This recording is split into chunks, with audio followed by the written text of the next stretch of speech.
जय श्री राम। सद्भाव रामायण अध्याय 8 भक्ति का दान। कथा पूरी हुई। भगवान शिवजी जी को लगा कि मुझे वक्ता को कुछ अर्पण करना चाहिए, सो उन्होंने अगस्त्य जी से पूछा, महाराज आपको मैं क्या अर्पण करूं? आपने अति भाव से कथा सुनाई।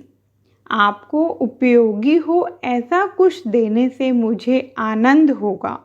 आप कुछ मांगिए। अगस्त्य महाराज ने सोचा, मुझे एक वस्तु चाहिए। शिवजी जी देने के लिए भी तैयार हैं, पर मांगूं कैसे? यहाँ भारतीय साधु का बहुत सुंदर गौरव दिखाई देता है।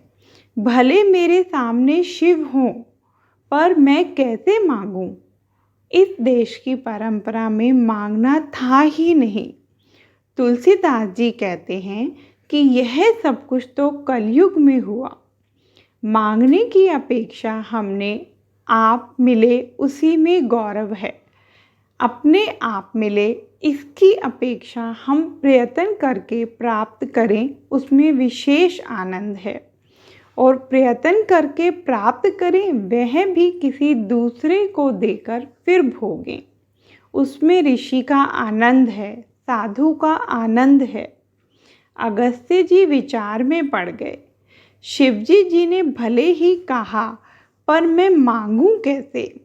परंतु शिवजी जी ने जब आग्रह किया तब अगस्त्य जी को मांगना ना पड़े और जो चाहे सो मिल जाए, ऐसा सरल उपाय ढूंढ निकाला। उन्होंने कहा, महाराज आप जब अनुग्रह कर ही रहे हैं तो भक्ति के बारे में मुझसे कुछ कहिए। मैंने आपको राम कथा कही, आप भक्ति पर कुछ कहिए।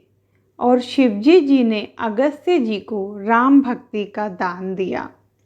रामचरितमानस में नियमानुसार भक्ति का दान दो ही व्यक्ति कर सकते हैं, एक तो भगवान शिव और दूसरे संत।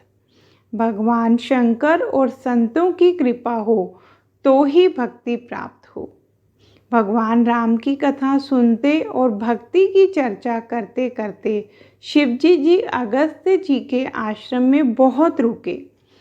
फिर एक दिन शिवजी जी ने विदा मांगी।